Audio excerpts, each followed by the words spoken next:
અંકલેશ્વર ઔદ્યોગિક વસાહતમાં આવેલ ગ્લિન્ડા કેમિકલ કંપનીમાં આગ ફાટી નીકળતા દોડધામ મચી જવા પામી હતી।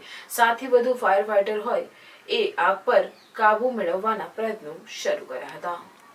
એશિયાની સૌથી મોટી ઔદ્યોગિક વસાહત અંકલેશ્વરમાં ફરી એકવાર આગનો બનાવ સામે આવતા દોડધામ મચી જવા પામી હતી। અંકલેશ્વર ઔદ્યોગિક વસાહતમાં આવેલી ગ્લિન્ડા કેમિકલ કંપનીમાં આજરોજ બપોરે અચાનક જ આગ ફાટી નીકળી હતી।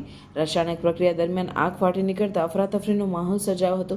જોતજોતામાં આગે વિકરાળ સ્વરૂપ ધારણ કર્યું હતું અને ધુમાડાના ગોટે ગોટા દૂર દૂર સુધી નજરે પડ્યા હતા। બનાવની જાણ થતાની સાથે જ અંકલેશ્વર ડીપીએમસીના ફાયર ફાઇટરો ઘટનાસ્થળે પહોંચ્યા હતા। 7થી વધુ ફાયર ફાઇટર દ્વારા આગ પર કાબૂ મેળવવાના પ્રયત્નો શરૂ કરવામાં આવ્યા હતા।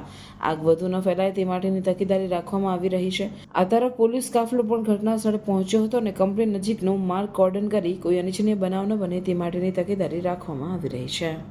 આજરોજ અંકલેશ્વર જીઆઈડીસીમાં ગ્લેન ઇન્ડિયા કંપનીમાં પ્લોટ નંબર 301માં અચાનક 3:30 કલાકે ટ્રાન્સફોર્મરમાંથી સ્પાર્ક થઈ અને એનાથી કંપનીમાં આગ લાગેલ છે।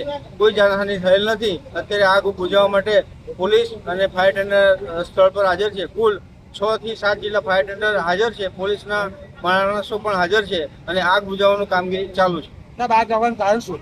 આગ લાગવાનું પ્રાથમિક કારણ એવું જાણવા મળેલ છે કે શોર્ટ સર્કિટથી મળેલ છે, પરંતુ તપાસ કરતા ખરી હકીકત જાણવા મળશે।